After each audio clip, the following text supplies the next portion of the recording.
ጠቅላይ ሚኒስትር አብይ አህመድ በሕዝብ ተወካዮች ምክር ቤት በሰጡት ረጅም ማብራሪያ በትግራይ ጦርነት ውስጥ በኤርትራ ወታደሮች የተፈጸሙ ጥፋቶችን ባብራሩበት ወቅት ከወደ ኤርትራ ግን ያልተጠበቀ በማስታወቂያ ሚኒስትሩ በኩል ያልተጠበቀ ያልተገመተና አነጋጋሪ ምላሽ ተሰጥቷል። መረጃችን ከያዛቸው ጉዳዮች መካከል ነው።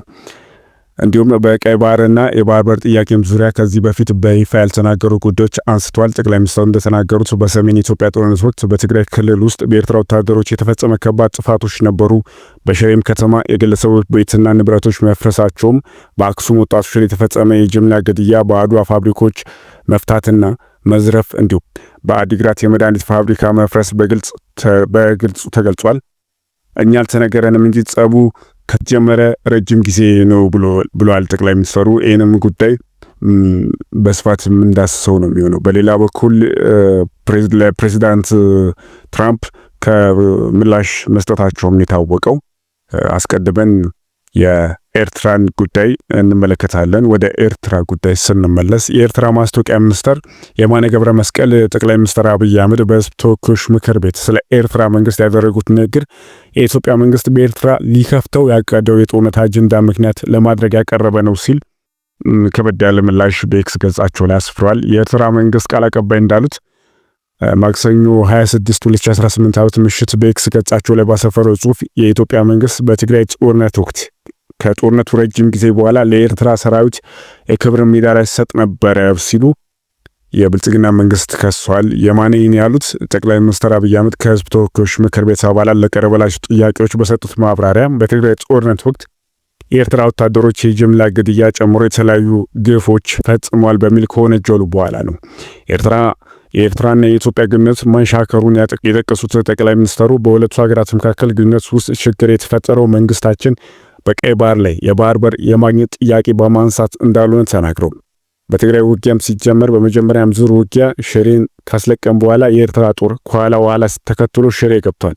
የአንዳንድ ግለሰቦች ቤት ማፍረስ፣ ፎቅ ማፍረስ ሲጀምር ጸብ ተጀምሯል፣ ግን ያን ያልተናገርንም ብሏል። በሁለቱ መንግስታት መካከል ጸብ የጀመረው ከትግራይ ጦርነት ጋር በተያያዘ መሆኑን ገልጸዋል። በተጨማሪም የኤርትራ ወታደሮች አክሱም ውስጥ ወጣቶች በጅምላ መረሸናቸውም እንዲሁም አድዋና አዲግራት ከተሞች ውስጥ ፋብሪካዎችን እንዳወደሙ እንደዘረፉ ለምክር ቤቱ አባላት ተናግሯል። በዚህም የተነሳ የማስታወቂያ ሚኒስትሩ የማነ ገብረ መስቀል ሰፊ የሆነ ምላሽ ሰጥቷል በኤክስ ገጻቸው ላይ። ይህ ጸብ ተፋፍሞ ሄዶ የፕሪቶሪያ ስምምነት ሲፈረም እንዴት ህወሓት ሳይጠፋ እንዴት ትግራይ ሳይወድም ፊርማ ይደረጋል በሚል ነው የጸቡ መጨረሻ ጫፍ ደርሰው ብሏል ጠቅላይ ሚኒስትሩ። ከዚህ ኃይል ጋር ሆነው እንግዲህ አንዳንድ የህወሓት ሰዎች ኢትዮጵያን ለማፍረስ እንሰራለን ሲሉም ከሷል። ለዚህም የጠቅላይ ሚኒስትሩ ነገር በኋላ ላይ በኤክስ ገጻቸው ምላሽ የሰጡት የኤርትራው መንግስት ቃል አቀባይ አቶ የማነ የብልጽግና ፓርቲ አስቀያሚ መለያ ሆኖ የማጭበረሪያና አታላይ ዛሬ በህዝብ ተወካዮች ምክር ቤት ስብሰባ ላይ ታይቷል ብሏል። የብልጽግና ፓርቲ መሪና ከፍተኛ ወታደሮች አዛዥ በትግራይ ጦርነት እየተካሄደ በነበረው ወቅትና ጦርነቱ ከቆመ በኋላ ለረጅም ጊዜ ለኤርትራ ሰራዊት ከፍተኛ ውዳሴ ሲያቀርቡ ነበረ ብሏል የማነ ገብረ መስቀል በኤክስ ገጻቸው ላይ።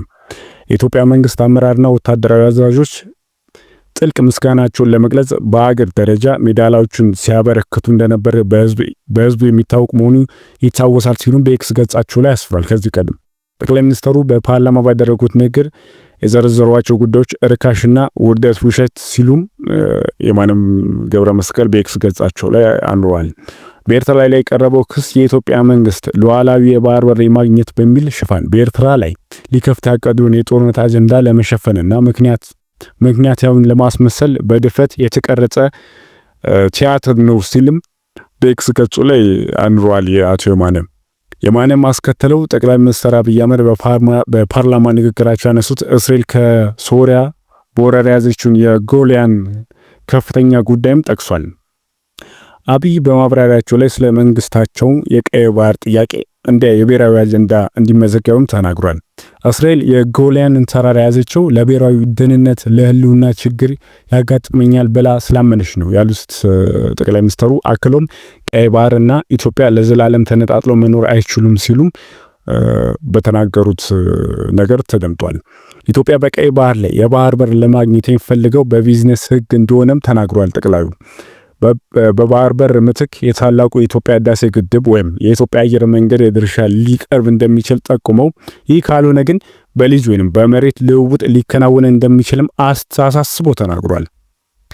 የኢትዮጵያ ህዝብ እያለ ያለው በስምምነት በገበያ ህግ ሳንጠፋፋ አብረን ለማደግ በድርድር እንፍታው እያለ ሲሆን የመንግስታቸውን አቋም ሰላም ብቻ ነው፣ ጦርነት ከሆነ ግን በዛም በዚህም ብለን እናስመልሷለን፣ በሰላም ግን ስጡንና እኛም ከኛ የሚጠበቅባችሁ እንስጣችሁ እያሉ ነው ጠቅላይ ሚኒስትሩ በንግግራቸው ኢትዮጵያ አሰብ ላይ ወደ አየር ማረፊያ መንገድ ነዳጅ ማጣሪያ መገንባት አስታውሷል። ለኛ የምንገነባው በሆነ ምክንያት ዛሬ መከልከል ብታስቡ በቀጣይነት ማስቀረት ስለማችሉ ወደ ማይፈለግ ነገር ሳይገባ በድርድር መጨረስ ተገቢ ነው ሲሉም ገልጿል።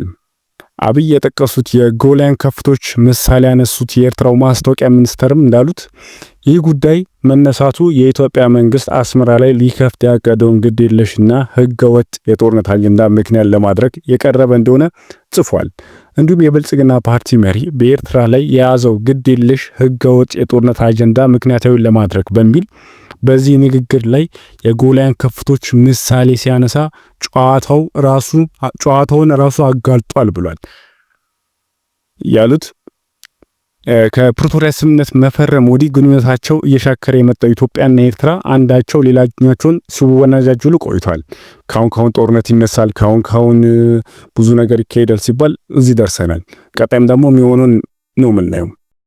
ከሳምንታት በፊት የፌዴራል ፖሊስ የኤርትራ መንግስት በአማራ ክልል ለሚንቀሳቀሰው ፋኖ ኃይሎች ልካቸዋለሁ ያላቸውን የጦር መሳሪያዎች በቁጥጥር ስር መዋሉ ያስታውቋል የፌዴራል ፖሊስ። ኤርትራም ግን ይህ ውንጀላ ውድቅ አድርጓለች።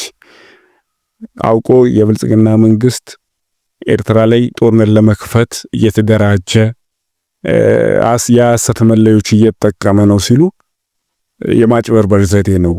እኛ ምንም አይነት መሳሪያም የጦር ጥይትም ለማንም ግለሰብ ለማንም ቡድን አላክንም ሲሉ የማነ ገብረ መስቀል ተናግሯል። ከዚህ ቀደም ጠቅላይ ሚኒስትር አብይም ለህዝብ ተወካዮች ምክር ቤት ለትራምፕም በተያዘ ትራምፕ ከዚህ በፊት ለግድቡ ገንዘብ ረድቻለሁ፣ ገንዘብ አዋቻለሁ፣ ግድቡ የኛ ነው ሲሉ እስካሁን ድረስ ከኢትዮጵያ መንግስት ምንም አይነት ምላሽ አልተሰጠም ነበር። አሁን ግን ለመጀመሪያ ጊዜ በከፍተኛ የመንግስት ባለስልጣን ለትራምፕ የተሰጠ ምላሽ ነው። በዚህም ቀጣይ እንዳሉት ጠቅላይ ሚኒስትር አብይ ለህዝብ ተወካዮች ምክር ቤት በህዳሴ ግድብ ግንባታ ወቅት አንድም ብድርና አንድም እርዳታ ከኢትዮጵያ ከየትኛውም ወገን አልወሰደችም ሲሉ ተናግሯል። ጠቅላይ ሚኒስትር አብይ አህመድ የ2018 በጀት ዓመት የ6 ወር የሥራ አፈጻጸም ሪፖርት ከምክር ቤት ለተነሳላቸው ጥያቄ ምላሽና ማብራሪያ በሰጡበት ወቅት ይህንን ተናግሯል። በጀግኖች ኢትዮጵያውያን ቁርጠኛ አቅም በአገር ውስጥ የሀገር ውጭም ባሉ ኢትዮጵያውያን በቁርጠኛ ጨክነው በጋራ ቆመው ስለሰሩ የተከናወነ ፕሮጀክት ነው ሲሉ ለግድቡ ግንባታ ብድርም ሆነ እርዳታ እንዳልወሰዱ አጽንኦት ሰጥተው በፓርላማው ተናግሯል። የአሜሪካው ፕሬዝዳንት ዶናልድ ትራምፕ አገራቸው የታላቁ ህዳሴ ግድብ ግንባታ በገንዘብ መደገፏን በቅርቡ በተደጋጋሚ ሲናገሩ የቆየ ሲሆን ይህንን ተከትሎ የጠቅላይ ሚኒስትር አብይ አህመድ ከፍተኛ ባለስልጣን በጣም የተሰጠ ይፋዊ ምላሽ ነው። በከፍተኛ ባለስልጣን ለመጀመሪያ ጊዜ የተሰጠ ይፋዊ ምላሽ ሆኗል። ጠቅላይ ሚኒስትሩ ለህዝብ ተወካዮች ምክር ቤት አባላት ኢትዮጵያ ከአፍሪካ ቀዳሚ የሆነ ትልቁ የህዳሴ ግድብ ገንብታ እንደማታቆም በመግለጽ ከአፍሪካ ሶስተኛ የሆነ ኮይሻም እየሰራች ነው ሲሉ ለፓርላማው ተናግሯል። አያይዞም ጠቅላዩ በኢትዮጵያ ውስጥ የግዙፍ ፕሮጀክት ስራ አለመቆሙን ለምክር ቤት አባላት ተናግረው ጠቅላይ ሚኒስትሩ ከአፍሪካ አንደኛም ኤርፖርት ግንባታም ማስጀመራቸውን የተናገሩት